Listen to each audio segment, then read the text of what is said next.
وہ عورت جس نے تمہارے لیے سب چھوڑ دیا، کیا تم نے اسے کبھی اپنا محسوس کروایا؟ محبت، حفاظت اور اپنائیت کے حقیقی تقاضے۔ تمہارے نکاح کے دن کسی بیٹی نے اپنا گھر چھوڑا تھا، ماں کی آغوش، باپ کی چھاؤں، بہنوں کی ہنسی، ہر وہ چہرہ جس نے اسے محبت دی، وہ سب چھوڑ کر وہ تمہارے ساتھ آئی تھی، اور تم نے کیا دیا اسے؟ ایک چھت، کچھ ذمہ داریاں، خاموشی، نظر انداز کیے جانے کا ایک رشتہ۔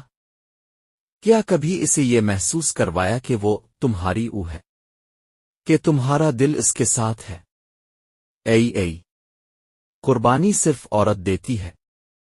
عورت جب بیوی بنتی ہے تو صرف نام تبدیل نہیں ہوتا، ارے پوری زندگی بدل جاتی ہے۔ وہ نئے لوگوں کے درمیان خود کو پروو کرتی ہے، وہ تمہارے مزاج کے حساب سے خود کو ڈھالتی ہے، وہ اپنے خوابوں کو تمہارے سائے میں رکھ دیتی ہے۔ لیکن کیا تم نے کبھی اس کے وجود کو اپنایا بھی ہے؟ محبت کے 3 اصلی تقاضے۔ ایک، احساس، حفاظت۔ محبت کا پہلا ثبوت یہ ہے کہ عورت تمہارے ساتھ محفوظ محسوس کرے، نہ صرف جسمانی طور پر بلکہ جذباتی طور پر بھی۔ نبی کریم نے فرمایا، مومنوں میں سب سے کامل ایمان والا وہ ہے جو اخلاق میں سب سے اچھا ہو اور اپنی بیوی کے ساتھ سب سے بہتر ہو۔ ترمذی۔ 2، اپنائیت۔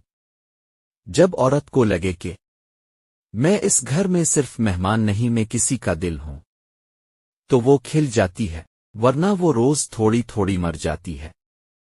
ایک میٹھا جملہ، ایک وقت پر جواب، ایک چھوٹا سا لمس، یہ سب عورت کے دل کو اپنائیت کا احساس دیتے ہیں۔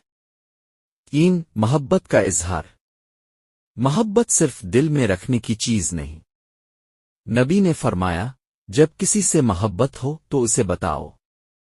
شوہر کا کام ہے کہ وہ بیوی کو بتائے، تم میرے لیے قیمتی ہو، تم میرے ساتھ محفوظ ہو، تم اکیلی نہیں ہو۔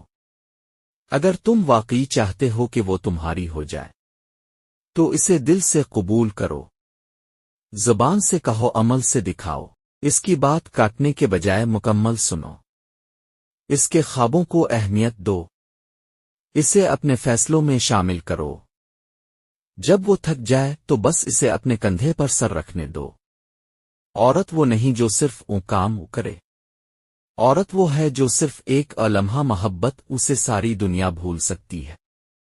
اگر تم نے اسے کبھی اپنا محسوس نہ کروایا تو یاد رکھو، وہ تمہارے ساتھ ہو سکتی ہے لیکن اس کا دل کہیں اور پناہ ڈھونڈ لے گا، شاید سجدوں میں، شاید آنسوؤں میں، شاید خاموشی میں۔